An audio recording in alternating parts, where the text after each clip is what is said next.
This thing on?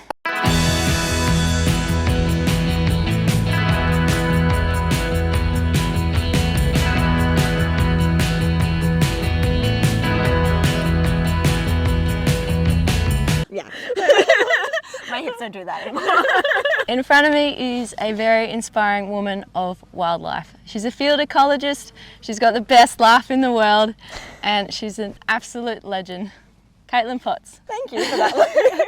Tell me a little bit about your role. I am one of the lucky field ecologists with Australian Wildlife Conservancy. We basically look at managing land using science and research and filtering that back into our land management. We also have a network of fences across Australia in which we're trying to do a whole bunch of reintroductions of some of our most threatened and endangered mammals, which is one of the main things that I work on. So it's very cool. Can you tell me a little bit about the journey it took to get to where you are now?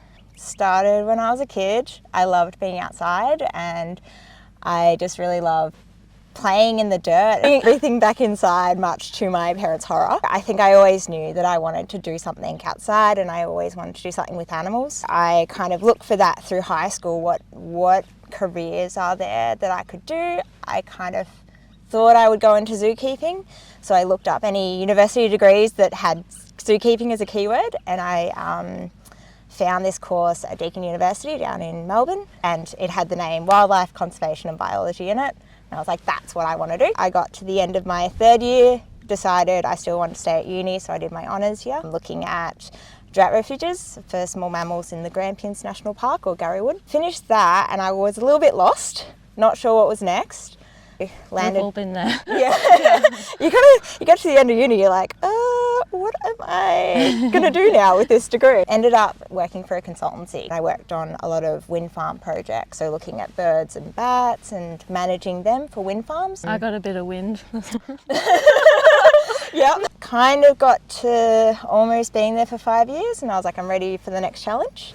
And the job popped up for Australian Wildlife Conservancy and I applied, and to my absolute shock, I got a call to say I got the job.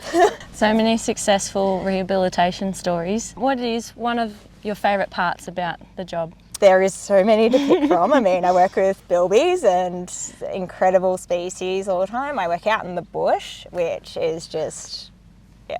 Sometimes you're just out there and it's quiet and peaceful and you just hear the birds, and that's just, there's something magical about that.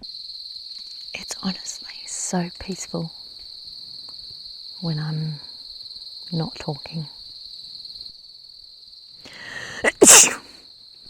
Or sneezing. One of the things that I get to do here as well is we've got this amazing internship program, and we also have a lot of volunteers come and help us, and a lot of them are people going through uni or thinking about going to uni or recently graduated, and I get to help train them and provide mentorship for them, and it's really nice, like showing someone how to microchip a bettong or something like that, and when they get it and it clicks, it's just so nice to kind of see that and then see what they do beyond that as well. That must be super rewarding. On that note, what advice could you give to a woman who is looking at pursuing a similar career pathway? Follow your passions. If you just kind of follow your interests and your passions, and it will just kind of end you up in the right place, I think.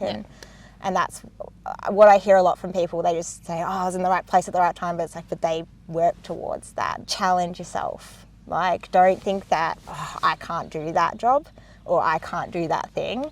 It's amazing what you can achieve when you just push that thought out of your mind and go, I'm here, I'm just going to do it. It's terrifying and it's really hard. But then you get 3 years down the track, that thing that was once a challenge is now your day to day. And then you go look for the next challenge and keep pushing yourself. It's really rewarding when I can look back and be like, yeah, I did that. That was all me. Just keep swimming. Just keep swimming. You never know where you're going to end up. Do you know what your next step within the industry or your career might be? If I told myself when I was a kid that I would be doing this type of work in Australia, protecting Australian animals, I would just be like, wow, like that's amazing. That's the dream job. I am currently sitting in what my childhood dream is. Knew that when I took the job, and I thought, you know what, let's not think about the next steps. Let's just enjoy the next couple of years. I'm kind of getting to the point where I'm like, I'm really looking for the next challenge in terms of a little bit more of the office stuff, which is just crazy. I never thought I'd say that. Dealing with reports and working in data, and I'm hoping to like start writing some papers. That's exciting. I can't wait to read them. Thank you. What's a fun fact about brush-tailed bettongs that you most love? Ooh, that I most love. They have prehensile tails. So think of a monkey, like it's a tail that you can use to kind of carry stuff, which would be amazing sometimes when, you know, carrying you shopping from the car. So they use it to, they collect dry grass, and it's really cool because you catch them on cameras carrying their nesting material back to their nests. We all just like sat around the computer like, oh my God, like they're nesting, this is amazing.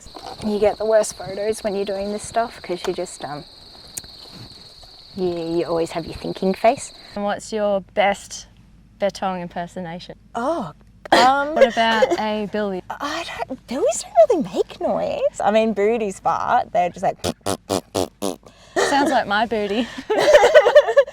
It is a bit unfortunate that they're called that. I don't know about you, but I'm super excited to release this brush-tailed bettong back into the wild. What do you reckon? Should we go release this bettong? Yeah, I think we should. All right, let's do it. Caitlin and Hayley led the way to the perfect release site. How exciting! The role AWC play is crucial to help protect threatened species, including this brush-tailed bettong. So, I'll just slowly lift up this towel. There you go. Okay. He looks good, he looks calm. An honour to witness him being reintroduced into the Pilliga. Good luck, little buddy. Caitlin Potts, it's been an absolute pleasure. Thank you for coming along. What is your name? What is your favourite colour? I'm in green. Flies buzzing around.